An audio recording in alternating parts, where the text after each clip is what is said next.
2026 সালে কত টাকা থাকলে জাকাত দিতে হবে, আর একজন ব্যক্তির উপরে 2026 সালে কত টাকা করে ফিতরা দিতে হবে, সর্বনিম্ন কত, সর্বোচ্চ কত।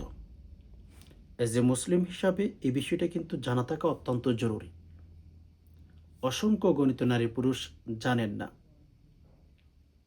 আপনার উপরে কত টাকা থাকলে জাকাত ফরজ হয়ে যাবে, ওয়াজিব হয়ে যাবে, জানেন না। আপনার কাছে কত টাকা থাকলে ফিতরা দিতে হবে জানেন না, ফিতরা কোথায় দিবেন জানেন না। এই বিষয়গুলো যদি নাই জানেন, আপনি যদি মন গড়া জাকাত ফিতরা আদায় করেন, কিচ্ছু হবে না। আপনার টাকাও যাবে, কোনো নেকিও পাবেন না।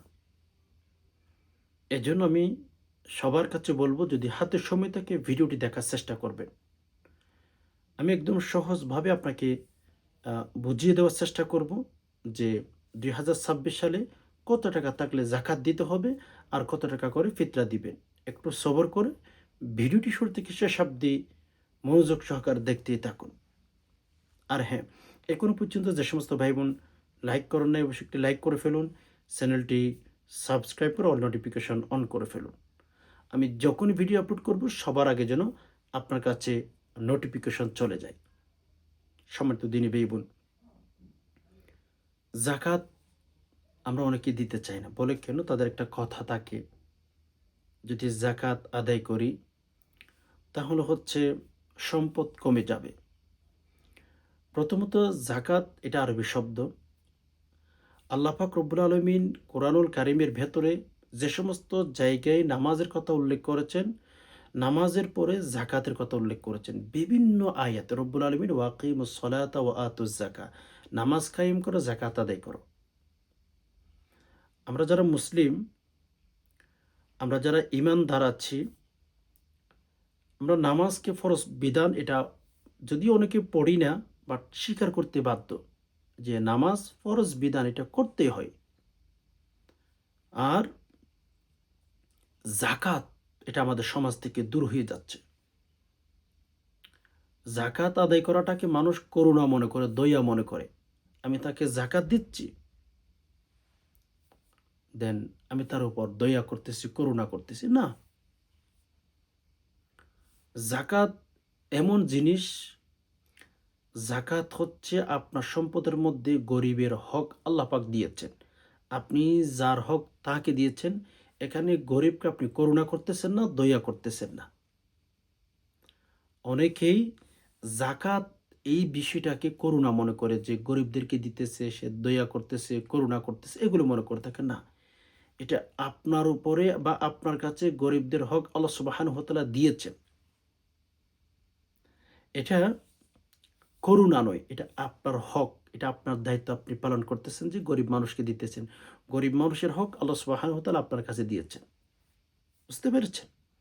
এখানে জাকাত দিলে, ফিতরা দিলে আপনি মনে করবেন না যে গরিবদেরকে আপনি করুণা করতেছেন, দয়া করতেছেন। নো, এটা কে বলেছে আপনাকে? হয় জাকাত এটা যার হক তার কাছে আপনি দিতেছেন।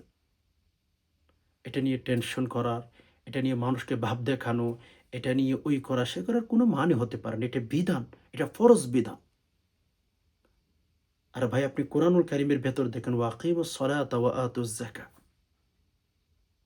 রব্বুল আলামিন যে জায়গার মধ্যেই কোরআনুল কারিমের ভেতরে নামাজের কথা বলেছেন, সেই জায়গার মধ্যে জাকাত আদায় করার কথা বলেছেন।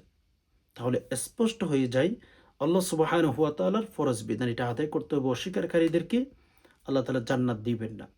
এজন্য কোনো ব্যক্তিকে জাকাত দিলে আপনি গরিবের উপরে করুণা করতেছেন, দয়া করতেছেন, নিবার প্রশ্নই আসে না। এটা ভুয়া কথা, এটা কথার কোনো যুক্তি নাই।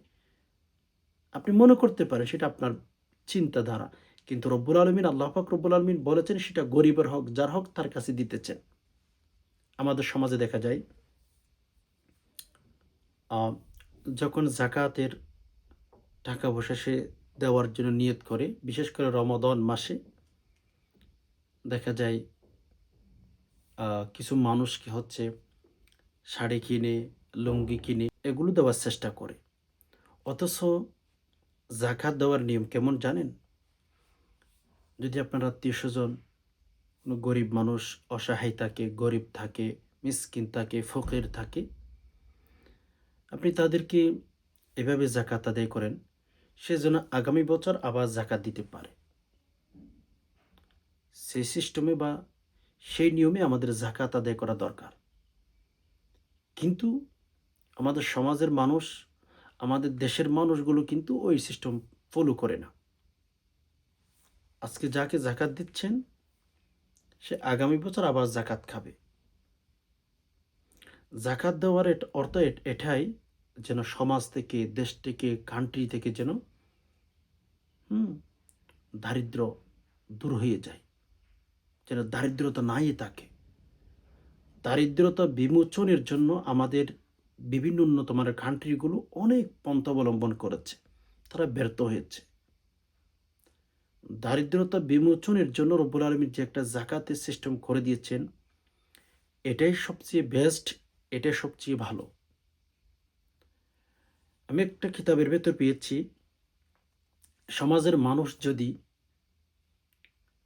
যে এলাকার মধ্যে ধনী মানুষ আছে, তারা যদি সঠিক নিয়মে জাকাত আদায় করত, ওই দেশের মানুষ কোনোভাবেই দারিদ্রতার মধ্যে থাকতো না, দারিদ্রতার সাথে যুদ্ধ করতো না, অসহায় থাকতো না। তো অনেক ধনী মানুষ আছে, কোটি কোটি টাকার মালিক, কিন্তু জাকাত আদায় করে না। তাহলে সে গরিবের হক নষ্ট করতেছে।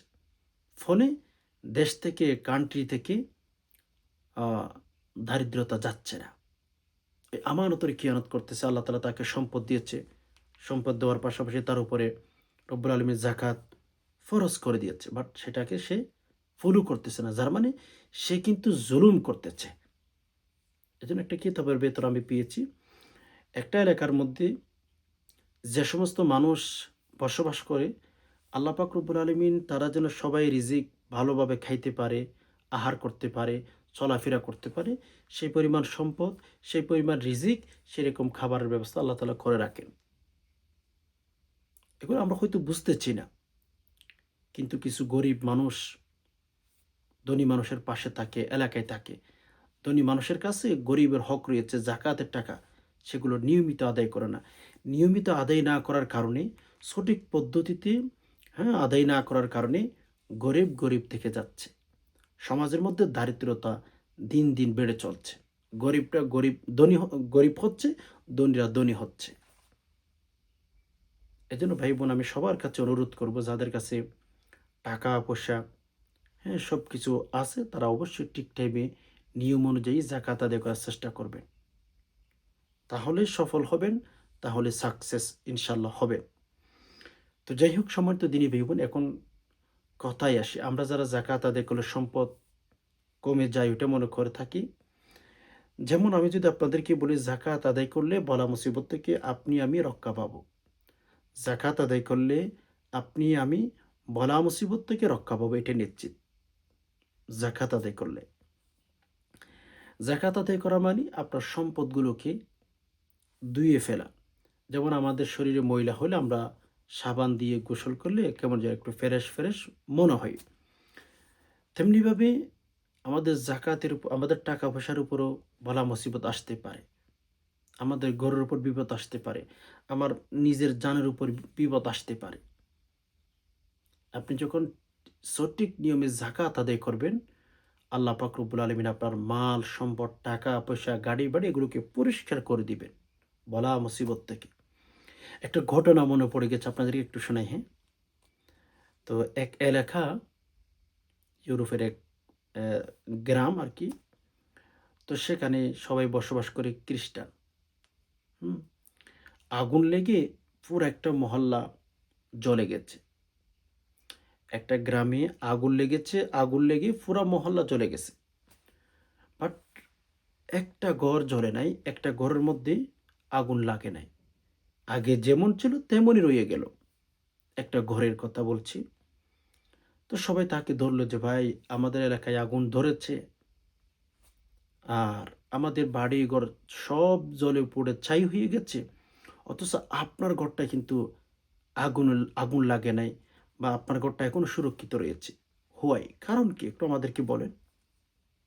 কি মেডিসিন মেডিসিন ইউজ করেছেন আপনি? যে আপনার ঘরটা এত সুরক্ষিত আছে? তখন ওই খ্রিস্টান বলল, মুহাম্মদ ইসলাম ধর্মের মধ্যে একজন হ্যাঁ, ব্যক্তি ছিল, তারা তো রসুল বললাম, মুহাম্মদ তার কথা সব সত্য। সে বলেছে যাকাত আদায় করলে বলা মুসিবত আসে না, বাড়িঘর নিরাপদ থাকে, জানমাল নিরাপদ থাকে। তো ওই খ্রিস্টান বলে যে আমি ঠিক টাইমে মোহাম্মদ যেভাবে বলেছে আমি ওইভাবে জাকাত আদায় করি। আবদুল্লাহর বেটা মোহাম্মদ, তারা তো রসুল বলে না, তাই না?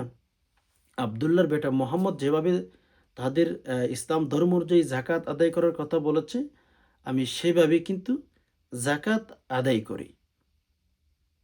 হয়তো সেই কারণেই আমার বাড়িঘর, যদিও তোমাদের বাড়িঘর জ্বরে পুড়ে ছাই হয়ে গেছে, আমার বাড়িঘরটা এখনো সুরক্ষিত আছে। হয়তো আমি জাকাত তাদের আবদুল্লাহর বেটা মোহাম্মদ যেভাবে বলেছে সেভাবে জাকাত আদায় করার কারণে। আমার কাছে যত টাকা আছে, ওই খ্রিস্টান বলে, আমার কাছে যতই টাকা আছে সব টাকা আমি হিসাব করে জাকাত আদায় করে ফেলি। সুবহানাল্লাহ। এজন্য একজন খ্রিস্টান যদি জাকাত আদায় করার কারণে তার মাল, তার জাকাত, তার টাকা পয়সা এগুলো যদি নিরাপদ থাকে, আমি বিশ্বাস করি আপনি মুসলমান, আমি মুসলমান, আমরা যদি সঠিক টাইমে সঠিক নিয়মে জাকাত আদায় করি, রব্বুল আলামিন আমাদেরকে ইনশাআল্লাহ বলা মুসিবত থেকে হেফাজত করবেন। সম্মানিত দিনী ভাই বোন, এবার অনেক কথা বলে ফেললাম। কোরআনুল কারিমের ভেতরে নামাজ যেমন ফরজের কথা, জাকাতও ফরজের কথা। আপনি মুসলমান, আপনার উপরে জাকাত ফরজ হয়েছে। আপনি যদি জাকাত আদায় নাই করে থাকেন, তাহলে সেটা আপনি আজ না হয় কাল ধ্বংসের চেহারাটা আপনি দেখবেন। আপনি নিজে ধ্বংস হয়ে যাবেন। এখানে কারো যে বুঝাইতে হবে এরকম কিচ্ছু না। আপনি নিজেই বুঝবেন যে কি একটা অবস্থা আপনার তৈরি হয়ে গেছে। তো যাই হোক, এখন আসুন মেইন আলোচনার দিকে। ২০২৬ সাল, ২০২৬ সাল কিন্তু বর্তমান সালে। এখন আমরা অনেকেই জিজ্ঞেস করি একে অপরের কাছে, কত টাকা থাকলে এক কথায় জাকাত দিতে হবে আমাদের? এটা অনেকে জানি না। দেখুন ২০২৬ সালে আপনার কাছে যদি ৭.৫ ভরি স্বর্ণ অথবা ৫২ তোলা রূপা সেই পরিমাণ যদি থাকে, জাকাত দিতে হবে।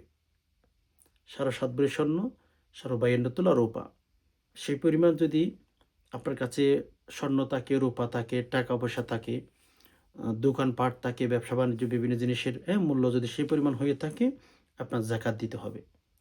ভালো করে বুঝবেন, হ্যাঁ?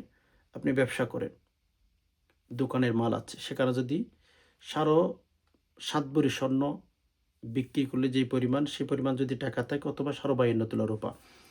ইসলামিক স্কলার যারা রয়েছে তারা স্পষ্ট বলেছেন যে ৭.৫ ভরি স্বর্ণ কারো কাছে তেমন থাকবে না।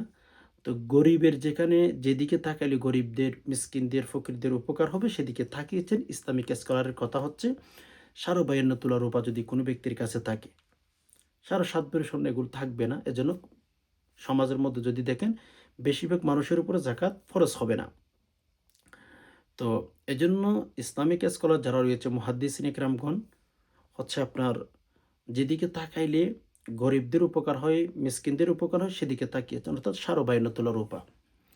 ৫২ তোলা রূপার পরিমাণ যদি আপনার কাছে টাকা থাকে, আপনার জাকাত দিতে হবে। যার উপরে জাকাত ফরজ তার উপরে ফিতরাও দিতে হবে। বুঝতে পেরেছেন? যার উপরে জাকাত ফরজ তার কিন্তু ফিতরাও দিতে হবে। যারা জাকাত খাইতে পারবে তারা ফিতরাও খাইতে পারবে।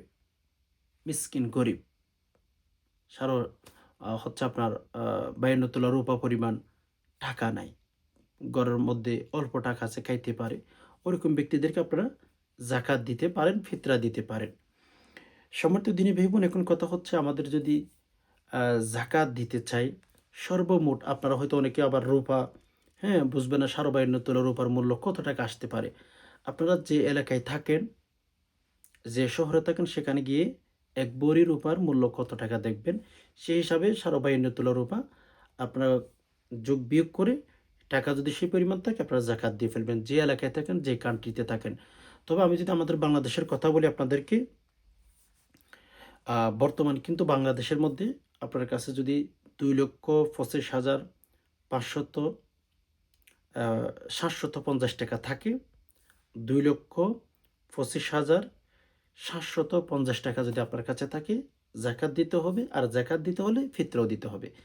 জাকাতের জন্য ১ বছর অতিক্রম করতে হয়, ফিতরার জন্য সেটা শর্ত নয়। বুঝতে পেরেছেন? আপনার কাছে যদি 2,25,750 টাকা থাকে, 2026 সালে জাকাত দিতে হবে, ফিতরা দিতে হবে। এখন কথা হচ্ছে, আপনার কাছে 2,25,750 টাকা আছে, বাট আপনি ১ লক্ষর মধ্যে কত টাকা করে জাকাত দিবেন জানেন না। ৪০ ভাগের ১ ভাগ, হ্যাঁ, জাকাত দিতে হয়। যেমন আমি যদি আপনাদেরকে বলি, আ ১ লক্ষর মধ্যে ২,৫০০ টাকা করে জাকাত দিয়ে ফেলবেন। ওকে? ১ লক্ষর মধ্যে ২,৫০০ টাকা করে জাকাত দিয়ে ফেলবেন। আচ্ছা, এখন জাকাতের ক্ষেত্রে বিষয়টা শেষ করলাম। ফিতরা সম্পর্কে আসুন। তো বললাম, যাদের উপরে জাকাত ফরজ হয় না, ফিতরাও দিতে হবে না। যারা জাকাত খাইতে পারবে তারা ফিতরাও খাইতে পারবে। তবে জাকাত ফিতরাগুলো আদায়ের ক্ষেত্রে আপনার পাশের মানুষগুলোর দিকে একটু খেয়াল করবেন। আত্মীয়স্বজন যারা রয়েছে তাদের দিকে একটু খেয়াল করার চেষ্টা করবেন। তো সম্মানিত দিনী ভাই বোন, ২০২৬ সালে ফিতরা ইসলামিক স্কলার আমাদের বাংলাদেশ থেকে ঘোষণা করা হয়েছে। একেবারে সর্বনিম্ন আপনার ১১০ টাকা। আপনি যদি ফিতরা দিতে চান একজন ব্যক্তির পক্ষে, আপনি হচ্ছে একেবারে সর্বনিম্ন যেটা, সেটা হচ্ছে ১১০ টাকা। তো আপনি যদি চান একেবারে উচ্চ যেটা নির্ধারণ করেছে সেটাও দিতে পারেন।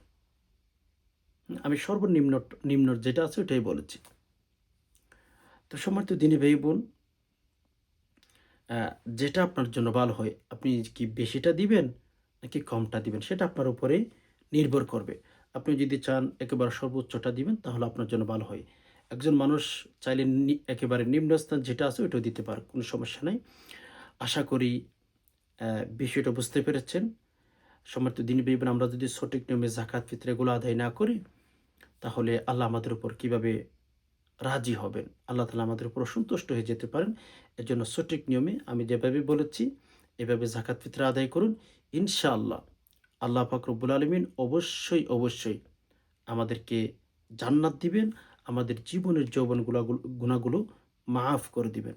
আল্লাহ পাকের কাছে দোয়া করি যে আল্লাহ, যারা কথাগুলো শুনছেন, ইসলামের কথাগুলো, ধর্মের কথাগুলো, আল্লাহ সবাইকে আল্লাহ জীবনের যৌবনের সকল গুনাহগুলো মাফ করে দিন। আল্লাহ সবাইকে নিরাপত্তার মধ্যে রাখুন। আল্লাহ সবাইকে সঠিক নিয়মে জাকাত ফিতরা আদায় করার তৌফিক দান করুন। আমিন। আজকে এই পর্যন্তই। দেখা হবে অন্য কোন ইসলামিক ভিডিওতে। ততক্ষণ পর্যন্ত আল্লাহ সুবহানাহু ওয়া তাআলা আমাদের সবাইকে ভালো রাখুক, সুস্থ রাখুক। মা আসসালামা।